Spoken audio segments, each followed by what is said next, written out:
యొక్క సత్సంతానమైన ఓ శ్రీరామ, సూర్యోదయం అవుతోంది కాబట్టి సంధ్యావందనాది నిత్యకర్మలను కర్తవ్యతా దృష్టితో చేయవలసిన అవసరం ఉన్నది. కాబట్టి నరులయందు శ్రేష్ఠుడైనటువంటి వాడా రామచంద్ర ప్రభో, నీవు నిద్రలేచి కర్తవ్యమును నిర్వర్తించవలసినది అని విశ్వామిత్ర మహర్షి రామచంద్ర ప్రభువుని నిద్రలేపినటువంటి మొట్టమొదటి శ్లోకం సుప్రభాత శ్లోకంగా మారింది.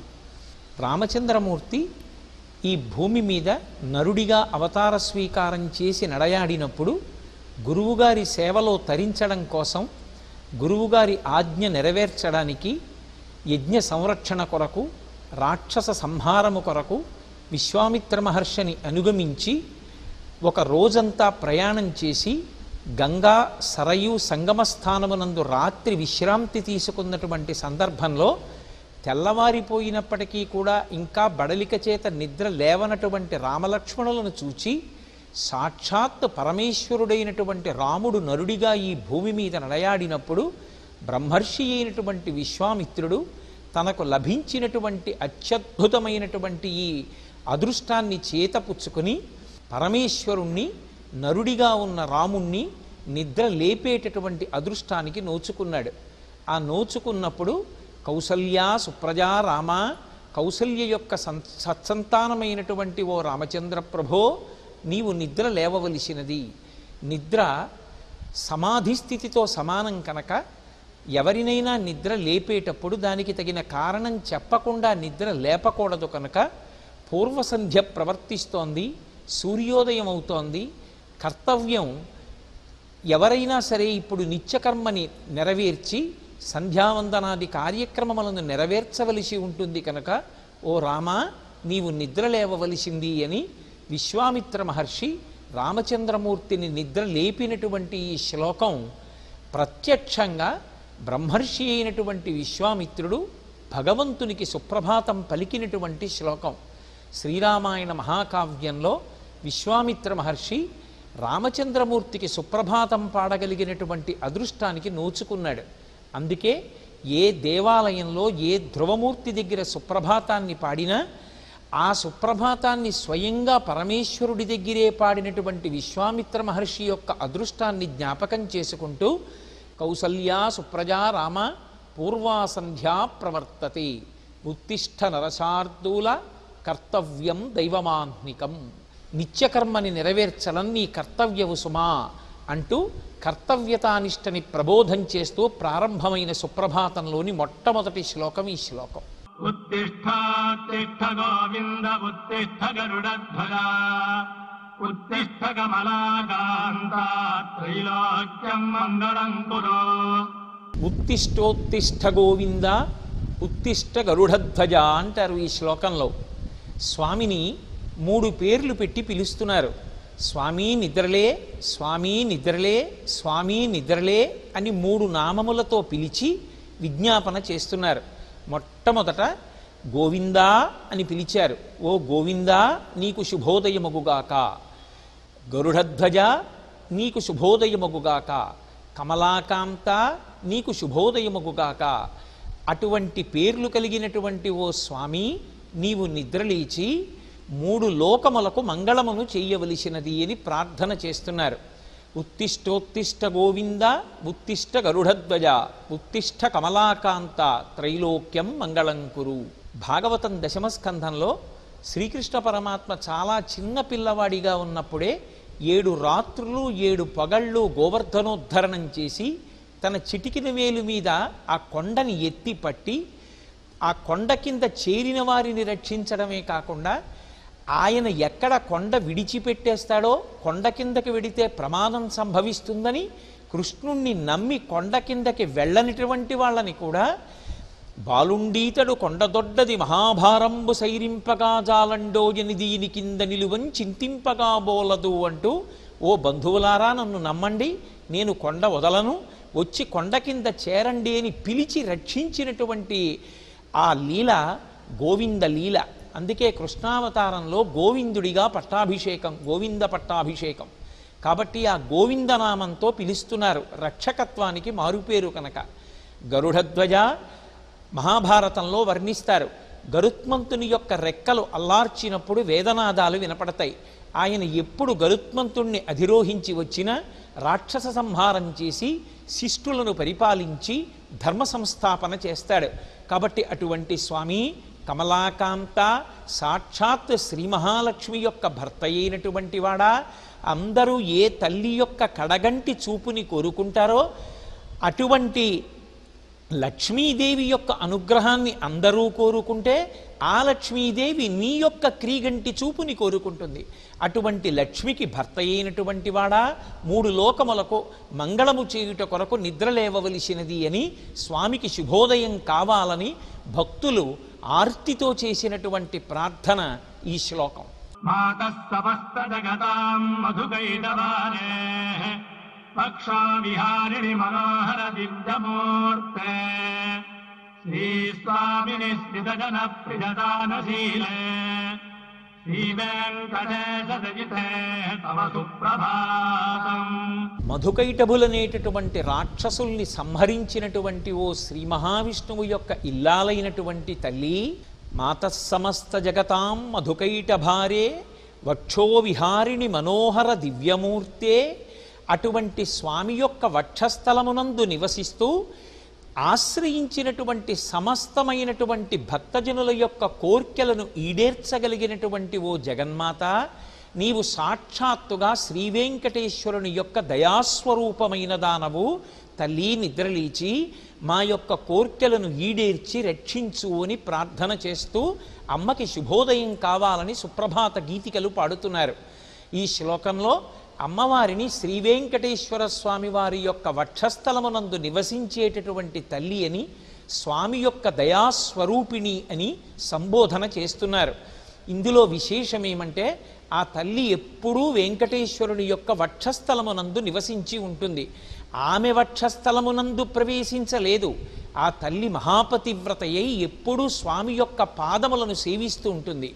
భర్తని విడిచిపెట్టకుండా నిత్యానపాయని అయి సేవించేటటువంటి లక్షణమున్న మహాపతివ్రత కనుక స్వామియే ఆమెని తన వక్షస్థలమునందు పెట్టుకున్నాడు. అంటే ఏ భార్య భర్తని అనుగమిస్తుందో ఆ భార్య భర్త యొక్క గుండెల్లోకి చేరుతుంది అనడానికి లక్ష్మీనారాయణుల యొక్క దాంపత్యం లోకానికి ఒక ఉదాహరణ. వెంకటేశ్వర స్వామి వారి యొక్క దయ ఎక్కడ వ్యక్తమవుతుంది అంటే గుండెల్లోంచి వ్యక్తమవుతుంది. లోకంలో ఎవరికి దయ ఉంది అని చెప్పినా ఎంతటి దయ కలిగిన వాడండి అని గుండెలు చూపిస్తారు. అంతటి కారుణ్యమూర్తి కనుక స్వామివారి యొక్క దయాస్వరూపమే అమ్మవారి యొక్క రూపంగా రాశీభూతమైందని మనకి చెప్పడం కోసం శ్రీవేంకటేశ్వరుని యొక్క దయాస్వరూపిణి అయిన తల్లి నీకు శుభోదయమగుగాక, లేచి మా యొక్క కోర్కెలను తీర్చి కాపాడదవుగాక అని జగన్మాతకు ఈ శ్లోకంలో సుప్రభాత పఠనం చేస్తున్నారు. తవ సుప్రభాతమరవిందలోచనే భవతు ప్రసన్న ముఖ చంద్రమండలే ఇది శంకరేంద్రవనితాభిరర్చితే వృషశైలనాథరహితే దయానిధే. అమ్మవారిని వృషశైలనాథుని యొక్క వక్షస్థలమునందు నివసించేటటువంటి దయాస్వరూపిణి అయిన తల్లిగా ఆమెని సంబోధన చేస్తూ ఆమె యొక్క ముఖమండలాన్ని వర్ణన చేస్తూ ఆమె కన్నులను ఉపమానంతో పోలుస్తూ ఒక మాట అంటున్నారు. అమ్మా, నీ కన్నులు పద్మములు ఎలా ఉంటాయో అలా ఉంటాయి. అరవిరిసిన పద్మముల వంటి కన్నులున్నదానా, చంద్రమండలము ఎంత చల్లగా ఆహ్లాదకరంగా ఆకర్షణీయంగా తాపోపశాంతిని కల్పిస్తూ ఉంటుందో అటువంటి చంద్రమండలం వంటి ముఖమండలం ఉన్నదానా, ఓ తల్లి, నీ యొక్క పాదములను నిరంతరము బ్రహ్మశక్తి అయిన సరస్వతి, రుద్రశక్తి అయినటువంటి పార్వతి, ఇంద్రుని యొక్క ఇల్లాలైనటువంటి శచీదేవి కొలుస్తూ ఉంటారు. అటువంటి ముగ్గురు అమ్మల చేత పూజింపబడేటటువంటి పాద పద్మములు కలిగినటువంటి దానా, ఓ తల్లి, మా యొక్క కోర్కెలను ఈడేర్చడం కోసం నిద్రలేచెదవుగాక, నీకు శుభోదయమగుగాక అని ఈ శ్లోకంలో అమ్మవారికి సుప్రభాతం పలుకుతున్నారు. అమ్మవారి కన్నులు అరవిరిసినటువంటి పద్మములు ఎలా ఉంటాయో అలా ఉంటాయి. నవరసములను ఆవిష్కరించగలిగినటువంటిది శరీరం మొత్తం మీద కన్నులొక్కటే. ఆ కన్నులు అమ్మవారి యొక్క దయని ఆవిష్కరిస్తూ ఉంటాయి. అమ్మవారికి ముందుకు వెళ్ళి నిలబడగానే ఆమె కన్నులలోంచి అభివ్యక్తమయ్యేటటువంటి ఆ కారుణ్యం, ఆ ప్రేమ చూసినప్పుడు భక్తుడు అమ్మ ప్రేమని మనసారా చూరగొని నేను ఆ తల్లి యొక్క బిడ్డణ్ణి అనేటటువంటి అవ్యాజమైన ఆనందంతో నిలబడగలుగుతాడు. ఆ అమ్మ ముఖమండలం చంద్రబింబం ఎలా ఉంటుందో అలా ఉంటుంది కనుక ఎంతసేపు చూసినా తనివి తీరని రీతిలో ఉంటుంది, అమృతాన్ని వర్షిస్తూ ఉంటుంది.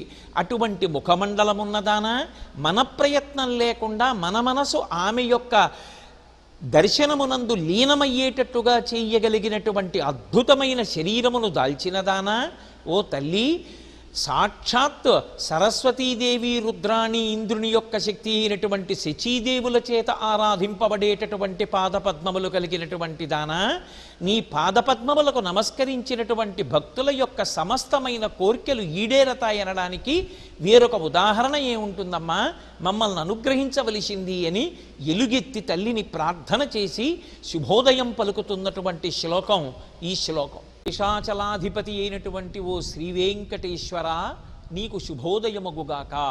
తండ్రి, నీవు కనురెప్పలు ఎత్తి మేల్కొని బయటికి వచ్చి పూజ స్వీకరించాలి. ఎవరి పూజ స్వీకరించాలి?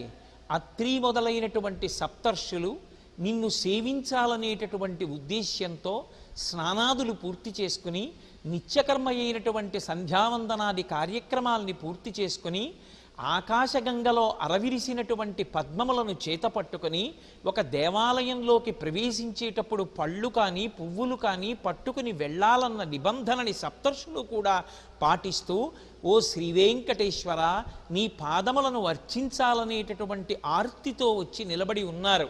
నీకు పరమభక్తులైనటువంటి అత్రి మొదలైన సప్తర్షులు వచ్చి నిలబడి ఉన్నారే, తండ్రి మేల్కొని బయటికి వచ్చి వారి పూజ స్వీకరించవా అని అడుగుతున్నటువంటి శ్లోకం సుప్రభాతంలో ఉన్నటువంటి ఈ అద్భుతమైన శ్లోకం. అంటే స్వామికి సుప్రభాత పఠనం జరిగే సమయానికే సప్తర్షులు కూడా వచ్చి దేవాలయ ప్రాంగణంలో నిలబడి ఉంటారు. ఎలా నిలబడి ఉంటారు అంటే నిత్యకర్మ అయినటువంటి సంధ్యావందనాదులను పూర్తి చేసుకుని ఆకాశగంగలో అరవిరిసినటువంటి పువ్వులు పట్టుకొని వచ్చి నిలబడి ఉన్నారు.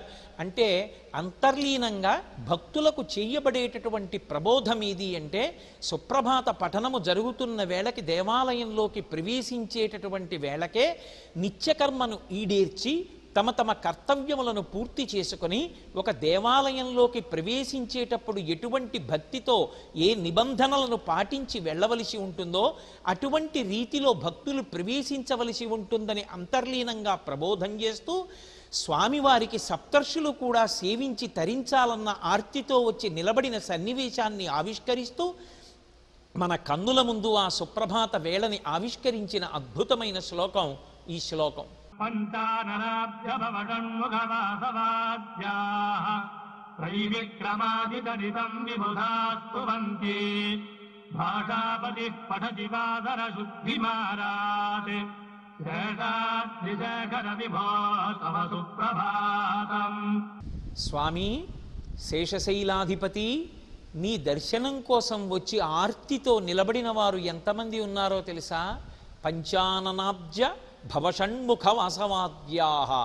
5 ముఖములు కలిగినటువంటి పరమశివుడు, 4 ముఖములు కలిగినటువంటి చతుర్ముఖ బ్రహ్మగారు, 6 ముఖములు కలిగినటువంటి సుబ్రహ్మణ్యేశ్వరుడు, అలాగే దేవేంద్రుడు, వీళ్ళందరూ కూడా నీవు స్వీకరించినటువంటి ఆ అవతారాలు, ఆ అవతారాలలో నువ్వు భక్తుల పట్ల చూపించినటువంటి ఎనలేని ప్రేమ, ధర్మ సంస్థాపన కొరకు నువ్వు చూపించినటువంటి ఆర్తి, ధర్మాన్ని పోషించిన వాళ్ళు, ధర్మాన్ని అనుష్ఠించిన వారి యందు నువ్వు చూపించినటువంటి కారుణ్యము మనసులో స్మరిస్తూ వచ్చి నిలబడి ఉన్నారు. అలాగే తండ్రి, దేవతలకు గురువైనటువంటి బృహస్పతి పంచాంగ పఠనం చెయ్యడం కోసం వచ్చి నీ మ్రోల నిలబడి ఉన్నాడు. వారిని అనుగ్రహించడానికి ఓ వెంకటేశ్వర కనురెప్పలెత్తి లేచి బయటికొచ్చి వారిని అనుగ్రహించవా, నీకు శుభోదయమగుగాక అని సుప్రభాతాన్ని పఠనం చేస్తున్నారు. ఈ శ్లోకాన్ని బట్టి మనకేమర్థమవుతుందంటే, సుప్రభాత వేళలో శ్రీవేంకటేశ్వర దర్శనాన్ని పొందాలనేటటువంటి ఆర్తి సామాన్యమైనటువంటి భక్తులే కాదు, ముగ్గురు మూర్తులలో ఇద్దరైనటువంటి చతుర్ముఖ బ్రహ్మగారు పరమశివుడితో కలిపి షణ్ముఖుడైనటువంటి సుబ్రహ్మణ్యేశ్వరుడు, దేవతాధీశుడైనటువంటి దేవేంద్రుడు, దేవతలకి గురువైనటువంటి బృహస్పతి ఆ వెంకటేశ్వరుని యొక్క దేవాలయ ప్రాంగణంలో స్వామివారి యొక్క సమక్షంలో పంచాంగ పఠనం చెయ్యాలని ఆర్తితో బయలుదేరి వీరందరూ వచ్చి నిలబడి ఉన్నారు. అంటే సుప్రభాత వేళలో ఆనందనిలయ విమానం దగ్గరికి వెళ్ళి ఎవరు నిలబడతారో వారు ఎంతమంది దేవతలు అదృశ్య రూపంలో అక్కడ ఉండగా సేవించగలిగినటువంటి అదృష్టాన్ని పొందగలిగి ఉంటారు అన్న విషయాన్ని ఈ శ్లోకంలో అంతర్లీనంగా ఆవిష్కరించారు. ఆయన యొక్క దివ్యమంగళమైనటువంటి మూర్తిని దర్శించడానికి, ఆయన గాథలను మనసులో స్మరించడానికి దేవతలు కూడా, త్రిమూర్తులలో బ్రహ్మ రుద్రులు కూడా ఎంత ఆతృత ప్రదర్శిస్తారో ఈ శ్లోకం ఆవిష్కరిస్తుంది. అందుకే మనం కూడా సుప్రభాత పఠన సమయమునందు దేవాలయాల్లోకి ప్రవేశించేటప్పుడు స్వామి యొక్క అవతార వైభవాల్ని, ఆయన యొక్క చరిత్ర, ఆయన భక్తుల్ని ఆదుకున్నటువంటి గాథలను మనసులో స్మరణ చేస్తూ పరమభక్తితో వెళ్ళి నిలబడవలసి ఉంటుంది అని అంతర్లీనంగా ఈ శ్లోకం మనకి ప్రబోధం చేస్తూ ఉంది. వీరత్ప్రఫుల్లతనతేరుహనారికేళపూగద్రుమాదిషు మనోహరపాలికానాం ఆవాదిబంధమనిలస్తః దివ్యగంధైః శేషాద్రిశేఖర విభో తవ సుప్రభాతం. ప్రకృతిలో తెల్లవారుజాము అయ్యేటప్పటికీ ఒకరు చెప్పారా చెప్పలేదా అని లేకుండా తమంత తాముగా వికసనాన్ని పొందేటటువంటి లక్షణమున్నవి పుష్పాలు. అందున ఆ మలయమారుతం ప్రభాత వేళలో వీస్తూ ఉండగా కొబ్బరి, పోక మొదలైనటువంటి వృక్షములకు సంబంధించినటువంటి పుష్పములు అరవిరిసి ఉన్నాయి. ఈషత్ప్రఫుల్ల సరసీరుహనారికేళ పూగద్రుమాది సుమనోహర పాలికానాం. ఆ మలయమారుతం వీస్తూ వస్తున్నప్పుడు ఈ వికసించినటువంటి పుష్పముల మీదుగా ఆ గాలి వస్తూ ఉంటే ఆ పుష్ప సౌరభాన్ని మోసుకొని వస్తోంది. ఈ ప్రభాత వేళలో ఆ విచ్చుకుంటున్నటువంటి పువ్వుల మించి వస్తున్నటువంటి గాలి తీయని వాసనతో, సౌరభంతో ఎంత ఆహ్లాదకరంగా ఉందో తెల్లవారుతోందనడానికి ఇది ఒక గొప్ప సూచన కదా. స్వామి నీకు శుభోదయమగుగాక, నిద్ర లేచి భక్తులను అనుగ్రహించదవుగాక అని స్వామిని ప్రార్థన చేసినటువంటి శ్లోకం ఈ శ్లోకం. సుప్రభాత పఠనం జరిగేటప్పుడు ప్రకృతిలో తెల్లవారుతోంది అనడానికి ఒకరు చెప్పవలసిన అవసరం లేకుండా తమంత తాము వికసించి భగవంతుని యొక్క పాదములను చేరాలనేటటువంటి ఆర్తి పొందేటటువంటి మొట్టమొదటి వస్తువు పుష్పం. ఆ పుష్పం ఆ బ్రహ్మముహూర్తంలో ఆ అరవిరిసి అది మెల్లిగా విచ్చుకుంటూ బాగా విచ్చుకుంటున్నప్పుడు ఆ అందులో ఉండేటటువంటి సౌరభాన్ని ఆ మలయమారుతం మోసుకొస్తుంటే అటువంటి సమయంలో ఆ ఏడుకొండల మీద నిలబడితే చుట్టూ ఉన్నటువంటి పవిత్రమైన వృక్షముల యొక్క పుష్పముల మించి వస్తున్నటువంటి గాలి ఎంత గొప్ప అనుభూతిని ఇస్తుందో అదిగో తెల్లవారుతోందనడానికి సంకేతం. పుష్పములు ఆయన పాదముల మీద చేరాలని కోరుకుంటున్నాయంటే భక్తులు ఆ పుష్పములను పట్టుకుని ఆయన పాదములను సేవించాలని నిలబడి ఉన్నారని గుర్తు. కాబట్టి భక్తులను అనుగ్రహించుట కొరకు స్వామి నీవు నిద్ర లేచి అనుగ్రహించవద్దా అని పరమభక్తితో ప్రేమతో పరమేశ్వరుణ్ణి ఉద్దేశించి పాడినటువంటి సుప్రభాత గీతిక. అందులో ఉండేటటువంటి ఆర్ద్రతని అర్థం చేసుకున్ననాడు ప్రకృతి పురుషుడు ఎంత మమేకమవుతాయో దాన్ని అనుభవించగలిగినటువంటి హృదయం, నిజమైనటువంటి సుప్రభాతాన్ని అనుభవించగలిగినటువంటి హృదయం అని మనకి అర్థమవుతుంది.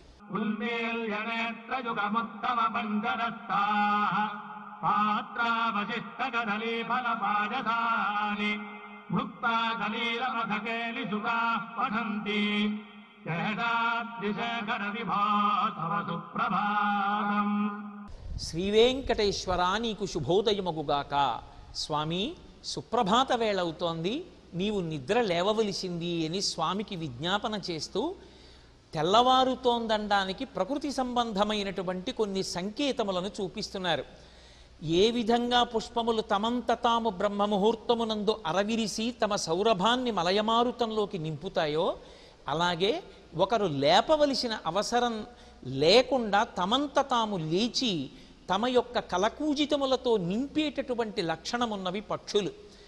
ముందు రోజు పంజరాలలో బంధింపబడి ఉన్నటువంటి చిలుకలు ఆ పంజరంలో ఉంచబడినటువంటి పాయస పాత్రలోని కొంత పాయసాన్ని తాగి అక్కడ ఉంచబడిన అరటిపళ్ళలో కొంత అరటిపండు తిని నిద్రపోయాయి. తెల్లవారిపోతోందన్న విషయాన్ని గమనించినటువంటి ఆ చిలుకలు బాగా కన్నులు విప్పి పాయస పాత్రలో మిగిలిన శేషాన్ని, తినగా మిగిలినటువంటి అరటిపండులో ఉన్నటువంటి భాగాన్ని మళ్ళీ కొరికి తింటూ, స్వామి నీకు సంబంధించినటువంటి అద్భుతమైన పలుకులు పలుకుతున్నాయి, తెల్లవారిపోతోందనడానికి ఇది ఒక సంకేతం. కాబట్టి వెంకటేశ్వర నీకు శుభోదయముగాక, తండ్రి నిద్రలే అని ఆర్తితో విజ్ఞాపన చేసినటువంటి శ్లోకం. ప్రకృతిలో తెల్లవారిపోతోంది అని తమంత తాముగా గ్రహించి ప్రతిస్పందించేటటువంటి లక్షణం కలిగినటువంటి ప్రాణులలో ఉత్కృష్టమైనటువంటి ప్రాణి పక్షి.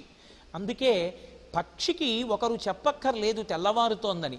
తెల్లవారుతోందనేసరికి నిద్రలేవడం, పైగా భక్తులైనటువంటి వారి దగ్గర పలుకులు నేర్చుకొని శ్రీరామనామం వంటి నామములను పలకగలిగినటువంటి అదృష్టాన్ని పొందినటువంటి పక్షి చిలుక. అందుకే చిలుక అమ్మవారి భుజం మీద కూడా వాలి ఉంటుంది ఎప్పుడు. అటువంటి చిలుక ముక్కు కలిగినటువంటి శుకబ్రహ్మయే శ్రీవేంకటేశ్వర స్వామి వారి యొక్క పరిణయానికి సంబంధించిన శుభలేఖని వ్రాశారు. ఆ చిలుకకి శ్రీవేంకటేశ్వరుడికి ఒక గొప్ప అవినాభావ సంబంధం. అందుకే చిలుక నిద్రలేచింది, మంచి పలుకులు పలుకుతోంది, స్వామి నీవు కూడా నిద్రలేచి భక్తులను అనుగ్రహించవలసినది అని ఆర్తితో ఆవిష్కరించినటువంటి శ్లోకం. కాదు కాదు, యథార్థమునకు భక్తి జ్ఞానములనేటటువంటి రెండు రెక్కలతో ఆకాశ్ అంటే విష్ణుతత్వమునందు నిరంతరము విహరించేటటువంటి పక్షిస్వరూపము కలిగినటువంటి వారు నిరతిశయమైనటువంటి భక్తి కలిగిన భక్తులు. అటువంటి భక్తులు వచ్చి దేవాలయ ప్రాంగణం ముందు నిలబడి ఆర్తితో స్వామి సుప్రభాత గీతికలు పఠిస్తున్నారు. నిద్రలేచి వారిని అనుగ్రహించవద్దా అని ప్రేమతో పిలిచినటువంటి శ్లోకం ఈ శ్లోకం. పరమభక్తులైనటువంటి వారు సుప్రభాత సమయంలో గుండెల నిండా భక్తిభావాన్ని నింపుకొని మైమరచి ఎంత సంతోషంతో భగవన్నామాన్ని చెప్తారు అనడానికి ఒక గుర్తు చెప్తున్నారు. మహతీ అనబడేటటువంటి ఒక ప్రత్యేకమైనటువంటి వీణని తన చేతితో పట్టుకుని కేవలముగా భగవత్ సంబంధమైనటువంటి కీర్తనలను కూర్చుని పలికించడం కాదు, ఆ నిరాధారమైనటువంటి ఆకాశ మార్గంలో ప్రయాణం చేస్తూ చేతితో మహతీ అన్న వీణ పట్టుకుని ఆ వీణ మీద భగవన్నామములను పలికిస్తూ వంగి తన శరీరాన్ని అటూ ఇటూ ఊపుతూ పరమ సంతోషంతో ఆ భగవన్నామాన్ని, భగవత్ కథలని కీర్తనలుగా ఆలాపన చేస్తూ పరవశించిపోతున్నటువంటి నారదాది భక్తులు స్వామి నీ ఆనందనిలయ విమానం దగ్గరికి వచ్చి నిలబడి ఆ వీణ మీద భగవత్ సంబంధమైన కీర్తనలను పలికిస్తున్నారు. వారిని అనుగ్రహించడానికి తండ్రి నీకు శుభోదయమై నీవు లేచి వచ్చి అనుగ్రహించవద్దా అని అడుగుతున్నారు. అంటే మనకి అంతర్లీనంగా ఈ శ్లోకంలో ఒక విషయాన్ని ప్రబోధం చేస్తున్నారు. భగవత్ సంబంధమైనటువంటి విషయాన్ని సుప్రభాత సమయంలో అనుభవించేటప్పుడు కేవలంగా ఏదో నిలబడి యాంత్రికంగా చెప్పడం కాదు, ఆ ఆనందం లోపల నిండిపోతే బాగా నీటితో నిండిపోయినటువంటి బింది మీద ఉన్నటువంటి గొట్టంలోంచి పడుతున్నటువంటి నీళ్లు ఇంకా బిందెలో పట్టకపోతే బిందె యొక్క అంచుల వెంట నీళ్లు కారిపోయినట్టు లోపల నిండిపోయినటువంటి భక్తి చేత కలిగినటువంటి ఆనంద తరంగములు లోపల పట్టక పైకి శరీరము యొక్క విన్యాసములుగా అభివ్యక్తమయ్యేటట్టుగా సుప్రభాత సమయమునందు సంతోషించి కీర్తించగలిగిన వాడెవరుంటాడో వాడు ధన్యుడు అని, అటువంటి కీర్తన చేయగలిగినటువంటి మహాభక్తుడు నారదుడని ఆ సన్నివేశాన్ని మన కన్నుల ముందు ప్రత్యక్షంగా ఆవిష్కరింపచేసి మనోదర్పణంలో చూడడానికి అవకాశం ఇచ్చినటువంటి శ్లోకం ఈ శ్లోకం.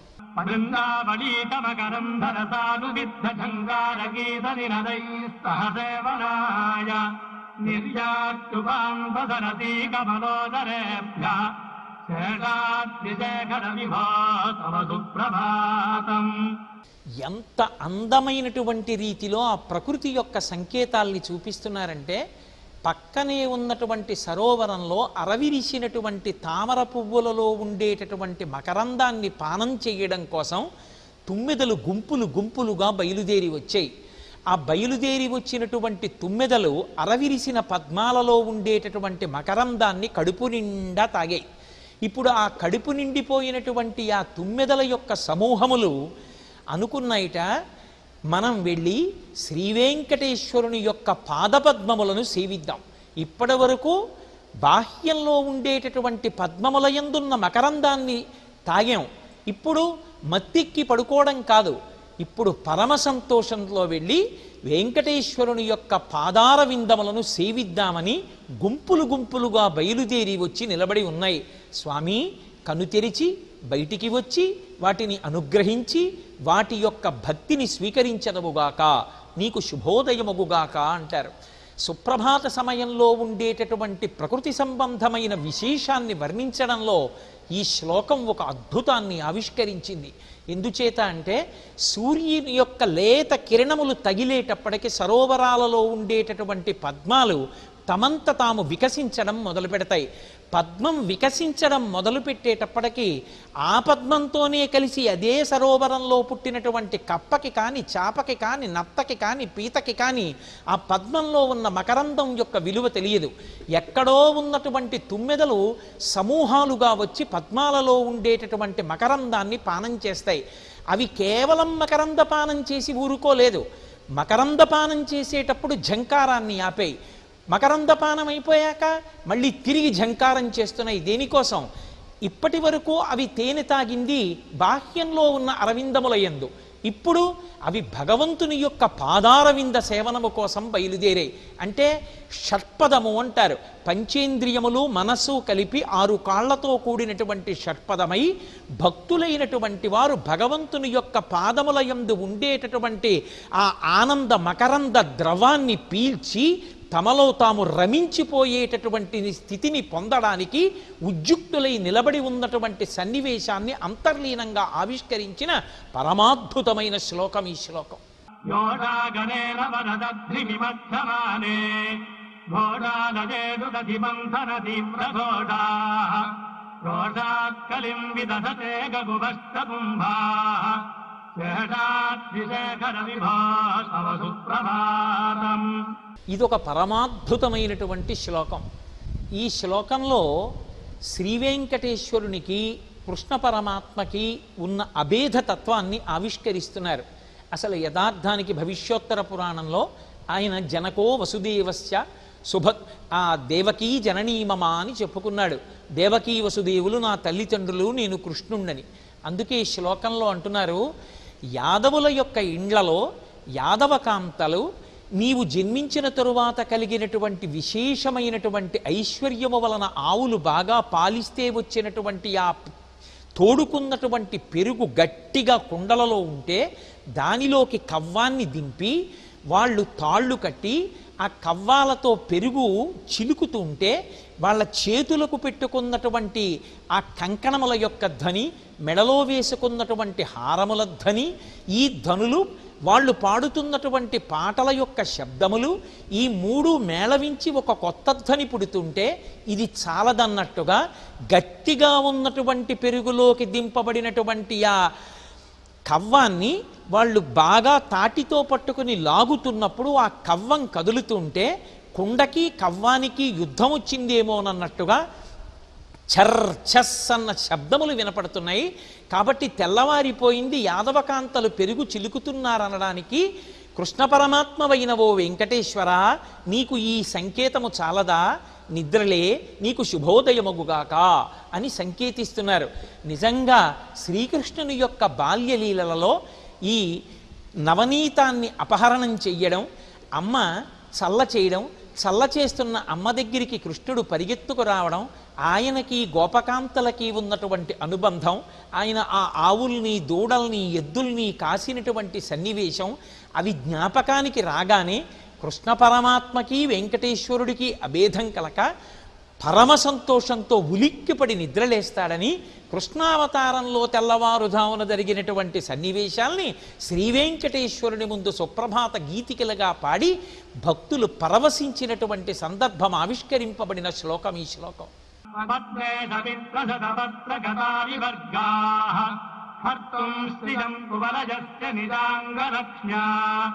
भेदीनिनादमिव बिभ्रति तीव्रनादम् शेषाद्रिशेखर विभो तव सुप्रभातम्. పద్మిని యొక్క భర్త సూర్యభగవానుడు. ఆ సూర్యభగవానుని యొక్క కిరణములు పడితే తెల్లవారుజామున పద్మములన్నీ విచ్చుకుంటాయి. ఈ పద్మములు విచ్చుకున్నప్పుడు నల్లని శరీరకాంతి కలిగినటువంటి గండు తుమ్మెదలు ఆ పద్మములలోకి చేరి కడుపు నిండా అందులో ఉండేటటువంటి మకరందాన్ని జుర్రుకున్నాయి.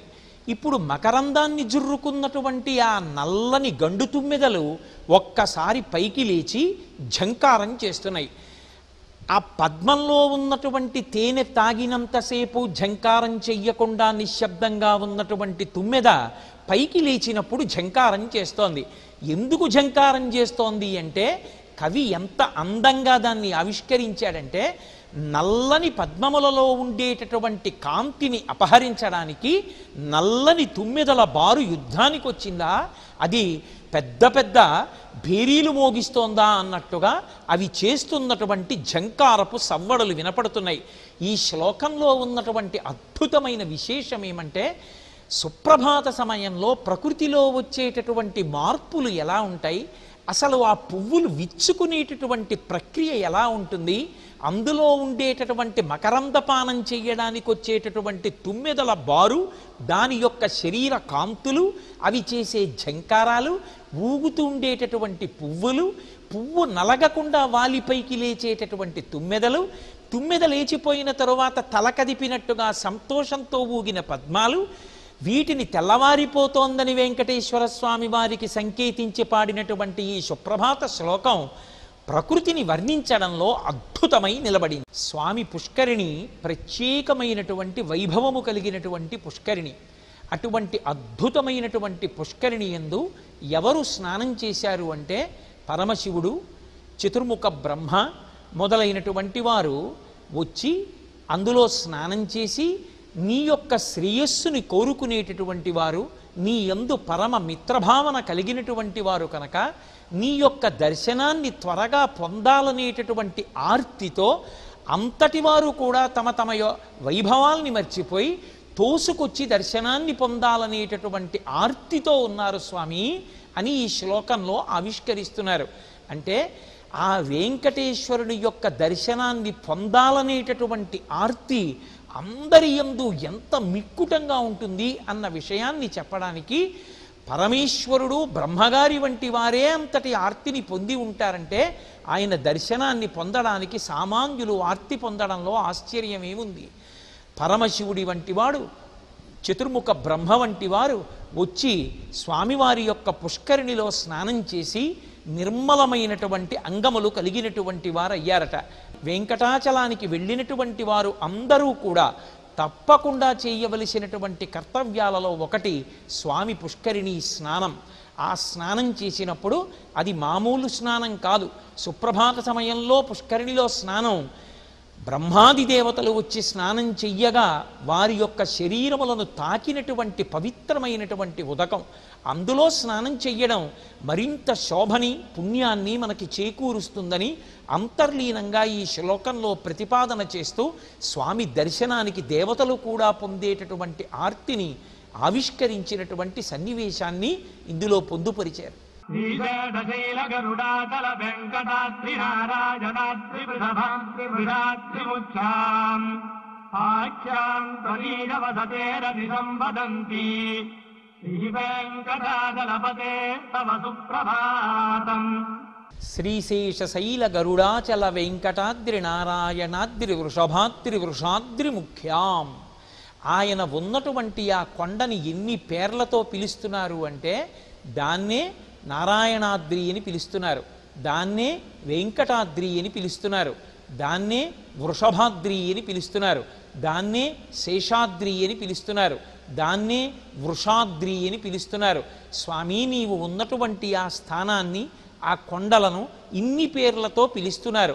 అటువంటి పరమపావనమైనటువంటి నివాస స్థానమునందు వెలిసియున్నటువంటి వాడా వెంకటేశ్వర, నీకు శుభోదయమగుగాక అని ఈ శ్లోకంలో స్వామిని నిద్రలేపుతున్నారు. ఈ శ్లోకానికి ఉన్న వైభవం ఏమిటంటే ఆ కొండ ఈనాటిది కాదు, కృతయుగం నుంచి కూడా ఆ కొండ అలాగే ఉంది. అలాగే ఉండి ఒక్కొక్కరిని అనుగ్రహించినప్పుడు ఆ కొండకి ఒక్కొక్క పేరు వచ్చింది.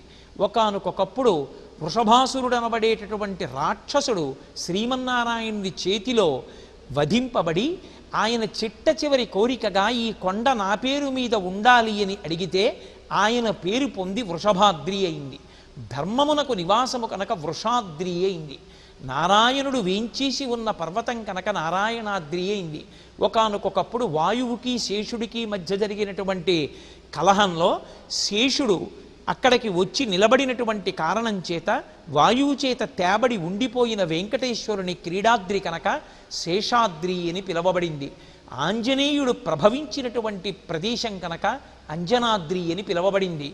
ఏ యుగంలో ఏ పేరుతో పిలవబడినా ఇప్పటికీ కూడా ఆ కొండలన్నీ కూడా శ్రీవేంకటేశ్వరుని నివాస స్థానమై ఆ పేర్లను పిలిచినంత మాత్రం చేత పలికినంత మాత్రం చేత భక్తుల యొక్క పాపములను తెగటార్చగలిగినటువంటి శక్తిని పొంది ఉన్నాయి. అందుకే పర్వతం పేరే వెంకటాచలము. వేం కటతే పాపం యస్మాత్ పాపదహన శక్తితః అంటారు పురాణంలో. పాపములను కాల్చగలిగినటువంటి శక్తి ఆ పర్వతానికి ఉంది. అందుకే స్వామి నివాస స్థానమైన ఆ కొండల యొక్క పేర్లు ఒక్కసారి భక్తుల చేత పలికించడానికి ఈ శ్లోకంలో ఆ కొండల పేర్లన్నీ ఒకసారి చెప్పబడ్డాయి. అంత అందమైన శ్లోకం ఈ శ్లోకం.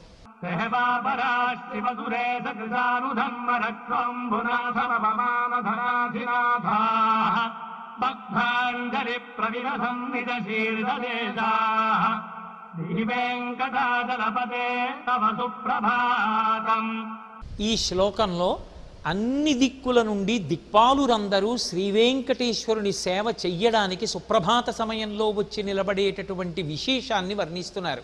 ఈశాన్య దిక్కు నుండి సాక్షాత్ పరమశివుడు బయలుదేరి వచ్చాడు.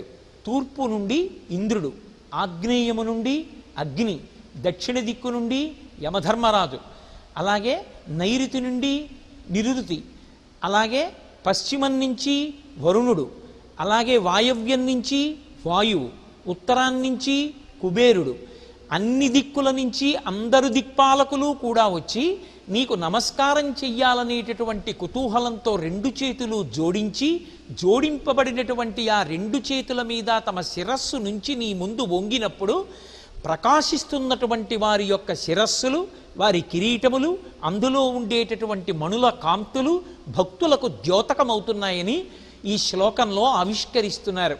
అంటే స్వామికి శుభోదయం అవ్వాలని పలకడం కోసం, సుప్రభాతం పాడడం కోసం, స్వామి సుప్రభాత సమయంలో నిద్రలేచి బయటికి వచ్చినప్పుడు ఆయన యొక్క అందచందాల్ని చూసి తరించడం కోసం, ఆ సుప్రభాత వేళలో మొట్టమొదట ఆయన పాదముల మీద 4 పువ్వులుంచి తరించాలనేటటువంటి కోరికతో అన్ని దిక్కుల నుండి దిక్పాలురే వచ్చి నమస్కరిస్తూ తమ యొక్క శిరస్సులను వంచి శిరస్సుల యొక్క ఊర్ధ్వభాగముల యందు కాంతులు భక్తులు దర్శించడానికి వీలుగా నిలబడి ఉన్నారు. అంటే సుప్రభాత సమయంలో సప్తర్షి మండలం దగ్గర నుండి నారదాదుల నుండి అష్టదిక్పాలుల నుండి బ్రహ్మ, ఇంద్రుడు, సనకసనందనాది పరమభక్తుల నుండి అందరూ వచ్చి ఆలయ ప్రాంగణంలో నిలబడి ఉంటారు. అటువంటి సమయంలో మనం కూడా అక్కడ నిలబడి ఉండడం ఎన్ని కోట్ల జన్మల యొక్క సుకృతమో అర్థం చేసుకుని పరమవైదికమైనటువంటి స్థితిలో దేవాలయానికి వెళ్ళి మౌనంగా నిలబడి ఆ సుప్రభాత పఠనాన్ని విని తరించవలసినటువంటి అవసరాన్ని అంతర్లీనంగా ఆవిష్కరించినటువంటి పరమాద్భుతమైన శ్లోకం ఈ శ్లోకం. ఈ లోకంలో అత్యంత శ్రేష్టమైనటువంటి విశేషములు కొన్ని ఉన్నాయి. అందులో గరుత్మంతుడు, సింహము, ఆదిశేషుడు మొదలైనటువంటి వారందరూ కూడా ఉన్నారు. అటువంటి అపురూపమైనటువంటి స్థితిని పొందినటువంటి ఆ ఆదిశేషుడు కానీ, ఆ గరుత్మంతుడు కానీ, ఆ సింహం కానీ, ఆ దేవేంద్రుడికి తిరిగేటటువంటి ఐరావతం కానీ, లేకపోతే ఉచ్చైశ్రవమని పిలవబడేటటువంటి ఆ గుర్రం కానీ, అవి అంత శ్రేష్టతని పొందాయి అంటే, క్షీరసాగర మథన సమయంలో కొన్ని ఆవిర్భవించాయి అంటే, గరుత్మంతుడు స్వయంగా శ్రీమన్నారాయణుడికి వాహనమయ్యాడు అంటే, ఆయన అంత బలవంతుడయ్యాడంటే, ఈ చెప్పబడినటువంటి జాబితాలో ఉన్నటువంటి వారందరూ కూడా భగవత్ సేవయందు విశేషమైనటువంటి వైభవాన్ని పొందగలిగారంటే, అంతంత శక్తిని పొందగలిగారంటే దానికంతటికీ కారణం ఎక్కడున్నది అంటే శ్రీవేంకటేశ్వరుని యొక్క అనుగ్రహము నుండి వీటికి ఇటువంటి శక్తులు కటాక్షింపబడ్డాయి. కాబట్టి ఆ శక్తి నిలబడడానికి, ఇంకా పెరగడానికి ఈ జీవులన్నీ కూడా వచ్చి నిలబడి నీ మ్రోల నమస్కరిస్తూ నీకు శుభోదయం కావాలని ప్రార్థన చేస్తున్నాయి. కనుక శ్రీవేంకటేశ్వర నిద్ర లేచి అనుగ్రహించు అని ప్రార్థన చేస్తున్నారు. ఇందులో ఒక్కొక్క దానికి ఒక్కొక్క వైభవం ఉంది. గరుత్మంతుని యొక్క రెక్కల నుండి వేదనాదం వస్తుంది. ఆయన సాక్షాత్తు శ్రీమన్నారాయణుణ్ణి వహించి అపారమైనటువంటి వేగంతో బయలుదేరి వెడుతూ ఉంటాడు. ఆదిశేషుడు భూమినంతటినీ తన పడగల మీద భరిస్తూ ఉంటాడు. సింహము మృగరాజై ఉంటుంది.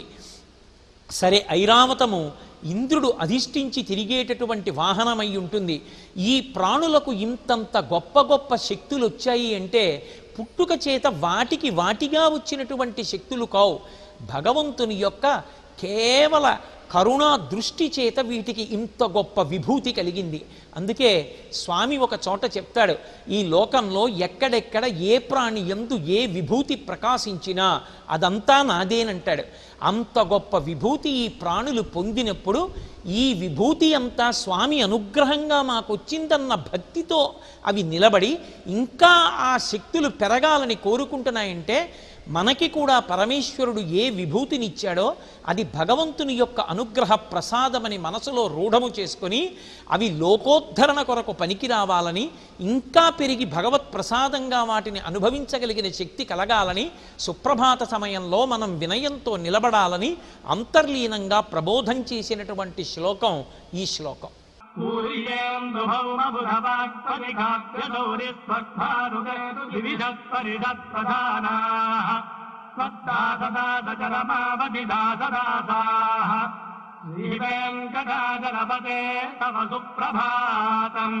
ఈ శ్లోకంలో శ్రీవేంకటేశ్వరుణ్ణి ఆరాధించి తరించడం కోసం, ఆయనకి సుప్రభాతం పలకడం కోసం దేవేంద్రుని యొక్క సభలో ఉండేటటువంటి నవగ్రహములు వచ్చి నిలబడినటువంటి వైనాన్ని ఆవిష్కరిస్తున్నారు. సూర్యుడు, చంద్రుడు, కుజుడు, బుధుడు, గురుడు, శుక్రుడు, శని, రాహువు, కేతువు మొదలైనటువంటి గ్రహాలన్నీ కూడా వచ్చి వెంకటేశ్వరుని యొక్క పాదముల సన్నిధిలో నిలబడి స్వామికి సుప్రభాత గీతాలు పాడుతున్నాయి. స్వామి, తెల్లవారిపోతోంది, మీరు నిద్రలేచి మాకు దివ్య దర్శనాన్ని కటాక్షించి మిమ్ము సేవించగలిగినటువంటి అదృష్టాన్ని కటాక్షించమని స్వామికి శుభోదయాన్ని పలుకుతున్నాయి అన్నది ఈ శ్లోకము యొక్క సారాంశమైతే, ఈ లోకంలో ఉండేటటువంటి వ్యక్తులకి కష్టసుఖములు గత జన్మలలో చేసుకున్నటువంటి పాపపుణ్యముల యొక్క ఫలితాలుగా గ్రహముల ద్వారానే అనుగ్రహింపబడతాయి. అందుకే జాతకంలో ఆయా గ్రహముల యొక్క ఉద్ధతి వ్యక్తమైనప్పుడు అది సుఖముగా కానీ దుఃఖముగా కానీ వ్యక్తమవుతూ ఉంటుంది. సుఖదుఖములకు గ్రహములు కారణమని బెంగపెట్టుకోవలసినటువంటి అవసరం లేదు. ఎందుచేత అంటే గ్రహములకు ఈశ్వరత్వము లేదు. గ్రహములు కూడా ఎవరి చేత శాసింపబడతాయంటే భగవంతుని చేత శాసింపబడతాయి. అవి కూడా వచ్చి వెంకటేశ్వరుడి పాదసన్నిధిలో నిలబడి భగవంతుని యొక్క అనుగ్రహాన్ని అపేక్షించి సుప్రభాత గీతికలు పాడి ఆయనని సేవించడానికి త్వరపడుతున్నాయంటే ఆ వెంకటేశ్వరుడి పాదపద్మములనే పట్టుకున్నటువంటి భక్తుడు ఎవరుంటాడో అటువంటి వాణ్ణి బాధించడం ఆ నవగ్రహములకు కూడా సాధ్యం కాదు. వాటిని తట్టుకోగలిగినటువంటి ధైర్యాన్ని, విపరీతమైనటువంటి కష్టపడవలసిన అవసరం లేకుండా రక్షించగలిగినటువంటి తన కారుణ్యాన్ని స్వామి ఆవిష్కరింపగలడని భక్తులకి ధైర్యాన్ని నూరిపోయగలిగినటువంటి ఒక విశేషాన్ని ఆవిష్కరించినటువంటి శ్లోకం ఈ శ్లోకం.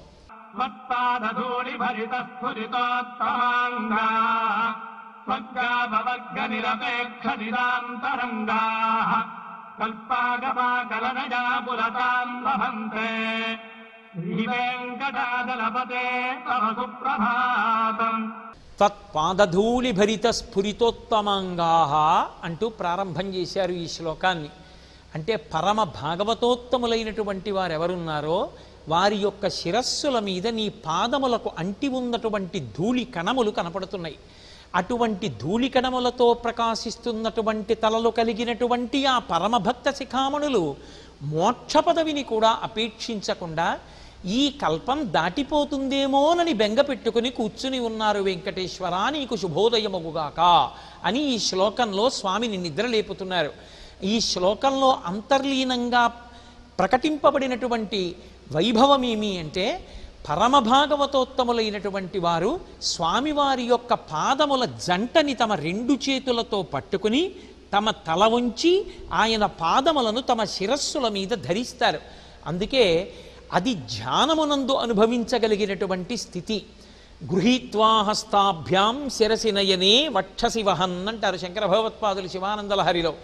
అలా ఎవరు స్వామివారి పాదములను తమ శిరస్సునందు ధరించగలిగినటువంటి ధ్యాననిష్ట కలిగినటువంటి వారు ఉన్నారో అటువంటి వారి శిరస్సుల మీద స్వామి పాదముల అడుగున అంటుకున్నటువంటి ధూళికణములు ప్రకాశిస్తున్నాయి.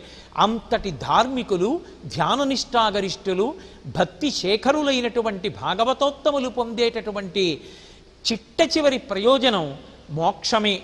కానీ ఆ మోక్షాన్ని కూడా వారు వద్దు అని ఈ శ్వేతవరాహకల్పం ఉన్నంత వరకు ఇక్కడే ఉండాలని ఎందుకు కోరుకుంటున్నారంటే, ఇంతటి సులభుడై స్వామి మాంసనేత్రంతో ఆపాదమస్తకం చూడడానికి వీలుగా పద్మపీఠం మీద ఆనంద నిలయంలో వెలిసి ఉంటే, ఈ ఏడుకొండల మీద వెంకటేశ్వరుడిగా నిలబడి ఉంటే, ఈ అదృష్టాన్ని విడిచిపెట్టుకుని మాకు మోక్షపదం ఎందుకని మోక్షాన్ని పొందడానికి కూడా వారు ఇచ్చగించక, శ్వేతవరాహకల్పం అయిపోతే నీ అవతార పరిసమాప్తి జరుగుతుందేమోనని బెంగ పెట్టుకుని నిలబడి ఉన్నారయ్యా. అంటే మోక్ష పదవి కన్నా స్వామి దర్శనమే ఎక్కువ సంతోషాన్ని ఇస్తుందన్న విషయాన్ని మనకి ఆవిష్కరించినటువంటి శ్లోకం ఈ శ్లోకం.